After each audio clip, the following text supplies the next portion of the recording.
২০১৮ সালে সৌদি আরবে বিনোদনের উপর নিষেধাজ্ঞা তুলে নেন যুবরাজ মোহাম্মদ বিন সালমান। এরপরই সে বছর দেশটির প্রেক্ষাগৃহে চালানো হতে থাকে একের পর এক সিনেমা। বিদেশি সিনেমা ছাড়াও নিজেদের ছবিতেও ব্যাপক সাড়া মেলে সেখানে। বক্স অফিসে আয়ের শীর্ষেও রয়েছে স্থানীয় ছবি। নিষেধাজ্ঞা তোলার সেই বছরে মার্ভেল স্টুডিওর ব্ল্যাক প্যান্থার দিয়ে সূচনা ঘটে সৌদির সিনেমা হলের। এরপর আর মুখ ফিরে তাকাতে হয়নি। সিনেমা চালুর ৫ বছরেই এই খাত থেকে দেশটি আয় করে নেয় ১৪,২৬,০০,০০০ বেশি, যেখানে শুধু প্রথম বছরেই শুধু আয় ছিল $২০,০০,০০০। সরকারি তথ্যমতে গত ৫ বছরে সবচেয়ে বেশি আয় করেছে টম ক্রুজ অভিনীত অ্যাকশন ড্রামা ফিল্ম টপ গান ম্যাভরিক। ১২ লাখের বেশি টিকিট বিক্রি করে সিনেমাটি আয় করেছে $৮,৪০,০০,০০০ বেশি।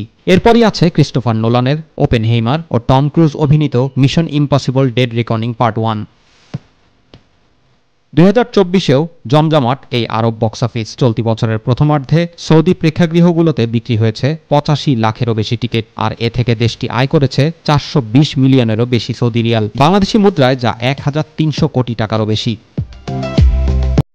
এদিকে সম্প্রতি সৌদি আরবের সংস্কৃতিমন্ত্রী প্রিন্স বদর বিন আবদুল্লাহ বিন মোহাম্মদ বিন ফারহান আল সৌদ এক্স হ্যান্ডেলে জানিয়েছেন, চলতি বছরের প্রথমার্ধে সৌদি বক্স অফিস আয় করেছে ৪২১.৮ মিলিয়ন সৌদি রিয়াল। তাই শুধু নয়, তালিকার শীর্ষে আয়কারী প্রথম ৩টি চলচ্চিত্রের ২টি সৌদি প্রযোজনায় নির্মিত হয়েছে।